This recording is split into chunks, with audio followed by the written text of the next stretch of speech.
Pemirsa, di minggu kedua dibukanya posko pengaduan warga di rumah Lembang Menteng, Jakarta Pusat, Cagup DKI Jakarta Basuki Cahayapurnama masih melakukan aktivitas kampanyenya seperti biasa. Untuk mengetahui kondisi di sana, kita langsung saja bergabung dengan Friendly Sagala dan juru kamera Bobby Tobing serta Aditya Eko Utomo. Friendly, apa agenda Ahok di sana? Ya Eliza, di minggu kedua dibukanya posko pengaduan warga di rumah Lembang Menteng, Jakarta Pusat ini, Ahok masih melakukan aktivitasnya seperti biasa, yaitu dengan menyapa warga yang telah sejak pagi memang menunggu di rumah Lembang ini. Dan hari ini Ahok menyampaikan tadi bahwa salah satu program ataupun permasalahan Jakarta yang akan menjadi fokus utamanya nanti ketika terpilih menjadi Gubernur DKI Jakarta kembali adalah membenahi masalah kesehatan di Jakarta. Karena Ahok menilai kualitas kesehatan warga DKI Jakarta saat ini sudah turun jauh dibandingkan dengan beberapa tahun yang lalu. Dan Ahok menilai rata-rata hidup orang Jakarta saat ini yaitu 78 tahun. Dan Ahok mengatakan nanti angka 78 tahun itu akan didorong lagi agar bisa warga DKI Jakarta agar bisa hidup menjadi sampai 80 tahun ke atas dengan berbagai program kerja yang akan dilakukannya bersama Jarod Saiful Hidayat. Dan aku mengatakan salah satu cara yang akan dilakukannya adalah dengan membuat ataupun menjalankan program vaksin gratis, yaitu untuk mencegah kanker serviks. Karena kita ketahui kanker serviks ini merupakan salah satu penyakit yang sangat mematikan bagi masyarakat, dan tercatat menurut data dari WHO sudah ada sekitar 5.919 orang Jakarta yang dinyatakan meninggal akibat kanker serviks ini. Dan karena memang biayanya yang cukup mahal, yaitu 750.000 per sekali suntik, untuk sementara memang Pemprov DKI Jakarta ataupun Ahok dalam hal ini akan merencanakan bahwa yang akan mendapatkan pelayanan vaksin gratis tersebut adalah anak-anak perempuan yang duduk di kelas 5 SD. Dan ini memang ditujukan agar dapat mencegah kanker serviks sejak usia dini. Ahok merencanakan nanti peraturan baru, yaitu bagi anak-anak nanti yang ingin masuk sekolah SD itu diharapkan orang tua harus segera melampirkan surat keterangan telah mendapatkan vaksin atau telah divaksin. Karena nanti apabila tidak melampirkan keterangan tersebut tidak akan diperbolehkan untuk masuk ke sekolah. Dan selain itu, untuk menunjang dari beberapa langkah tadi, Ahok juga merencanakan akan membangun satu rumah sakit di satu kecamatan. Hal ini adalah ditujukan untuk menekan biaya dari warga DKI Jakarta. Dan berikut adalah cuplikan wawancara kami dengan Basuki Cahayapurnama. Kesehatan banyak, misalnya kalau orang tinggal di rusun, itu pasti ada dokter, bidan, perawat yang tungguin. Anak-anak sekarang kalau kita datang ke kampung-kampung, kita tanyain, udah divaksin belum? Hampir semua divaksin.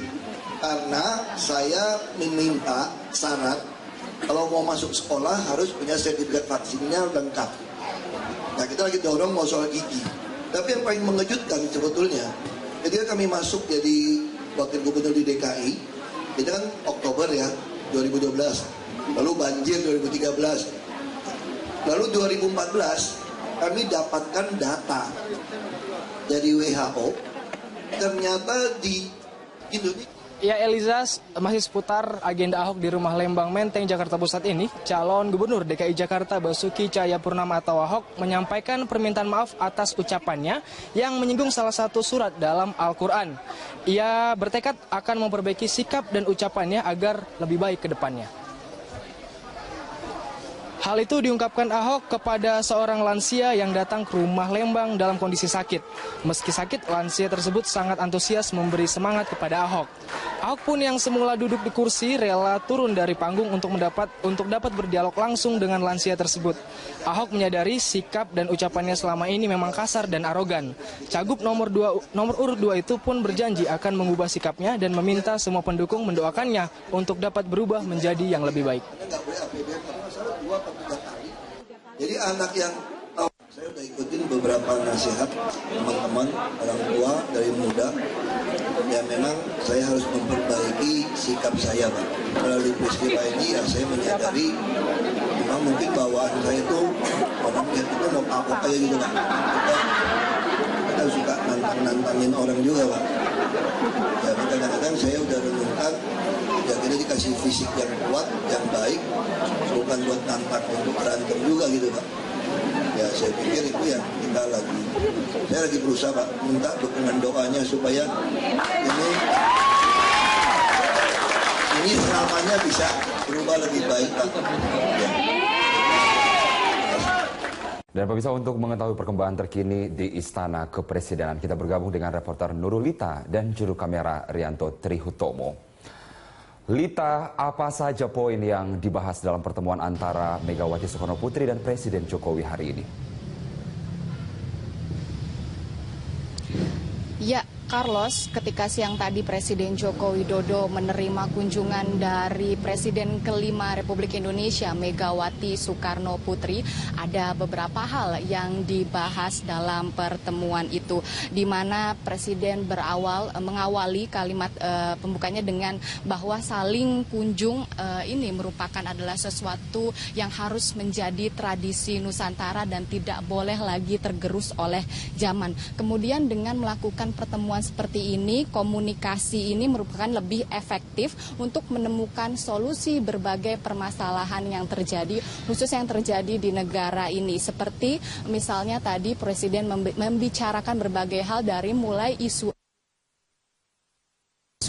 juga sosial, dan tadi juga Presiden dan Megawati juga membahas terkait dengan pelaksanaan pilkada pada 2017 nanti, di mana Presiden mengatakan bahwa pilkada ini bukan hanya ada di Jakarta saja, tapi ada kurang lebih 101 kota dan kabupaten provinsi yang menjalani pilkada ini, dan ia mengharapkan bahwa antar kandidat bisa dapat saling menghargai dan saling menghormati.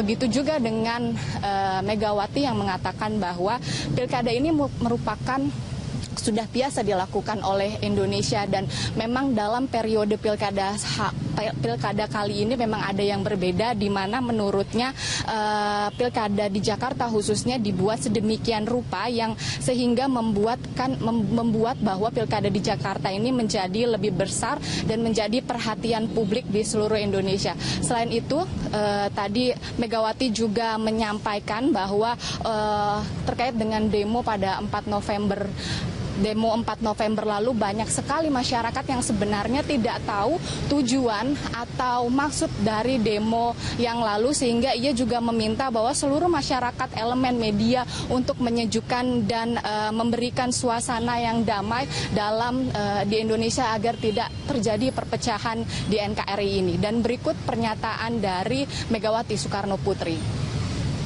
Baru saja mengatakan, dan saya tentunya juga ingin berpendapat.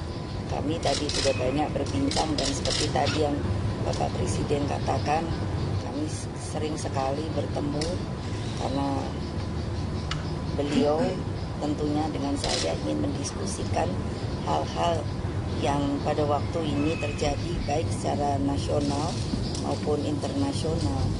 Tetapi saya juga mengatakan pada beliau yang patut diingatkan kepada seluruh warga bangsa Indonesia, kita ini adalah negara hukum. Jadi justru kita punya aturan-aturan yang mengikat kepada setiap warga negara. Jadi kalau tadi beliau mengingatkan pilkada, maka saya juga mengatakan bahwa ya pilkada ini kan sebetulnya sudah berjalan dari sejak dulu. Hanya sekarang ini ada sebuah hal yang menurut saya itu justru dibuat sedemikian rupa yang membesarkan satu pilkada di Jakarta yang seharusnya kita sendiri juga harus menjaga. Dan saya berulang kali meminta kepada media dan pers bahwa jangan juga ikut memanas-manasi. Ya, selain itu tadi Presiden juga menegaskan bahwa pilkada pada saat ini memang sudah biasa terjadi suhu tinggi, di mana memang terjadi pergolakan atau dinamika setiap pilkada. Namun ia meminta beberapa hal, bahwa tidak merugikan NKRI, kemudian tidak melemahkan Bhinneka Tunggal Ika, dan tidak merongrong Pancasila. Ia mengatakan bahwa menang kalah dalam suatu pilkada itu hal yang biasa. Elis. Carlos. Iya, Nurulita, setelah kemudian kunjungan Ketua Umum PDI Perjuangan Megawati Soekarno Putri, apakah Presiden akan kembali melakukan pertemuan misalnya dengan tokoh dari partai politik lain?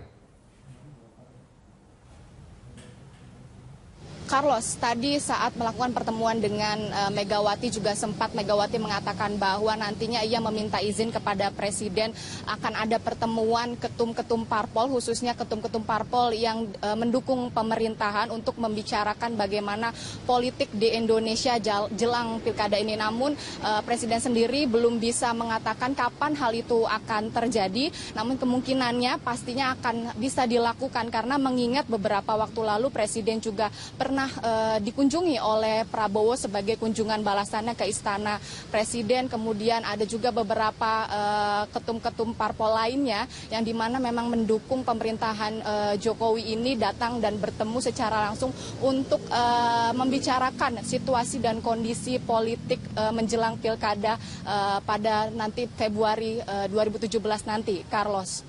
Baik, kita akan tunggu kemudian siapa lagi tokoh politik yang akan bertemu dengan Presiden. Terima kasih Nurulita dan juru kamera Rianto Triutomo langsung dari Istana Kepresidenan Jakarta.